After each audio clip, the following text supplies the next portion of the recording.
la sobreacumulación se origina en el circuito productivo de capital, con la tendencia hacia abajo en la tasa de ganancia.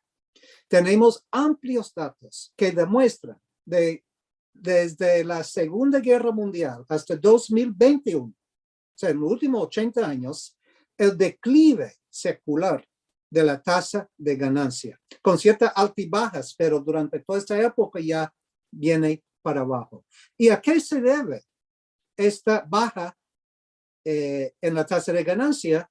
Bueno, eso es profunda economía política marxista, pero en resumidas cuentas que los capitalistas, para maximizar su ganancia y para maximizar su control sobre la mano de obra, sobre el trabajo, constantemente incrementa la tecnología que reemplaza al ser humano. Y entonces eso se llama la composición orgánica de capital. Sube, sube, sube. ¿Por qué es un problema una baja tasa de crecimiento? Porque si yo soy capitalista y yo veo que estoy ganando menos y menos y menos ganancia, no voy a invertir. Y cuando no invierto, se queda estancada la economía. Pero esta crisis de rentabilidad se expresa, o sea, se origina en el circuito productivo de capital, pero se expresa en el circuito de la circulación. Es decir, se expresa en el mercado como sobreproducción y subconsumo. Y tenemos los datos que demuestran cada vez más sobreproducción y cada vez más que la capacidad de la economía global no se utiliza, como un 70% se utiliza, se ocupa. Ahora, todos sabemos que estamos experimentando desigualdades globales sin precedente en la historia de la humanidad. Que en 2021, el 1% de la humanidad controla el 52% de la riqueza del mundo. Y el 20% de la humanidad, o sea, esa capa que puede medio sobrevivir en la economía global, en el capitalismo global, 20% de la humanidad. Y ese 20%, por supuesto, desproporcionalmente se encuentra en los países ricos, pero también contingente de ese 20% están en Argentina, están en México, están en Sudáfrica, están en Nigeria. Pero ese 20% controla el 95% de la riqueza del mundo.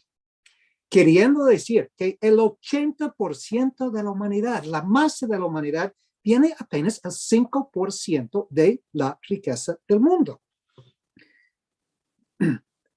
Entonces, y a propósito, la pandemia ha acelerado esta desigualdad, el proceso de cada vez más desigualdad. ¿Y por qué este tremendo disparo de la desigualdad en las últimas 3-4 décadas? Por la globalización capitalista. Y permíteme explicar lo que está pasando aquí. El capitalismo por sí mismo, o sea, la dinámica normal del capitalismo es producir desigualdad. Generar riqueza, pero concentrar esa riqueza en un polo y la desigualdad y pobreza en el otro polo. Mientras el capitalismo se queda en el Estado-nación, la intervención del Estado en el mercado, en la economía, y la presión de las masas, de las clases obreras y populares, presionan para una redistribución como tendencia contraria a la polarización de riqueza. Pero cuando el capital lanza la globalización y salen de los encierros y reservas del Estado-nación, no hay ninguna otra contratendencia para contrariar la polarización. Pero ¿qué pasa con estos niveles de desigualdad? Se incrementa la producción de la economía global, se acumulan ganancias, pero se encoge el mercado global. Es decir, que el mercado global ya no puede absorber la producción de la economía global. Los mercados globales están saturados y hay una baja en la tasa de inversión de capital constante. Quiere decir, entonces, que crece cada vez más la masa de capital que no tiene salidas para todo ese excedente. No tiene dónde invertir para seguir sacando ganancia. Y un dato. En 2019, el último año de la cual que tengo datos, las corporaciones más grandes en el mundo tenían en sus arcas 17 billones de dólares en reservas en efectivo. Ahora, eso es en español. En inglés decimos trillion, trillón, porque es una cantidad enorme. Simplemente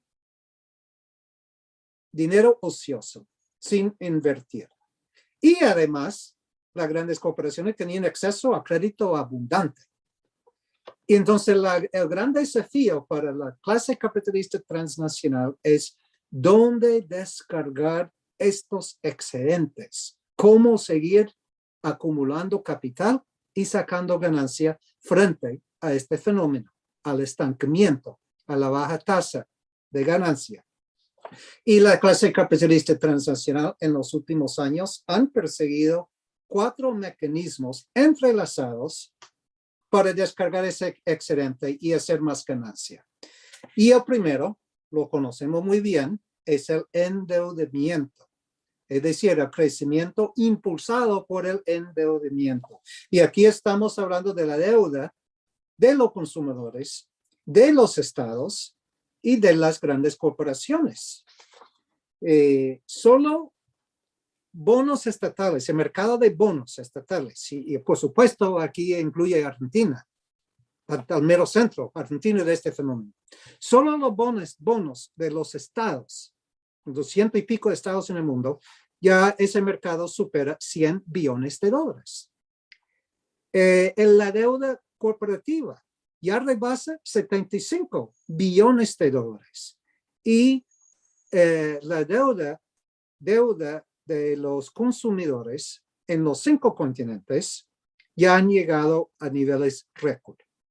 Queriendo decir que a nivel global el endeudamiento total ya ha rebasado 270 billones de dólares, acercándose a 300 billones de dólares, que es el máximo histórico.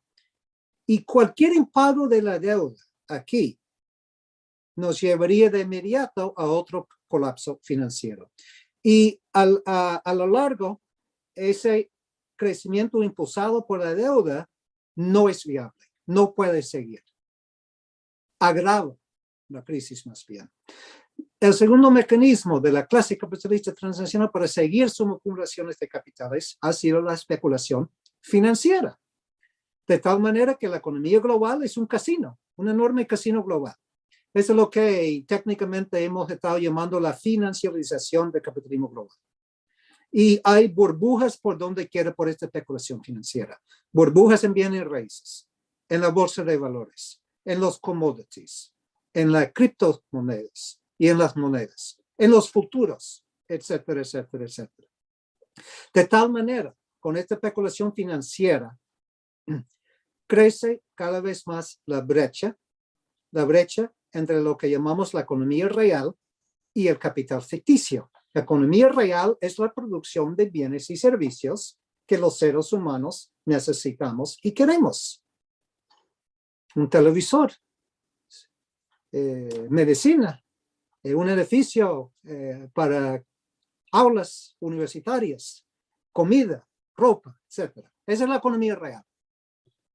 Y capital ficticio quiere decir dinero digital, típicamente digital, dinero digital que no corresponde a la economía real, a bienes y servicios reales, materiales.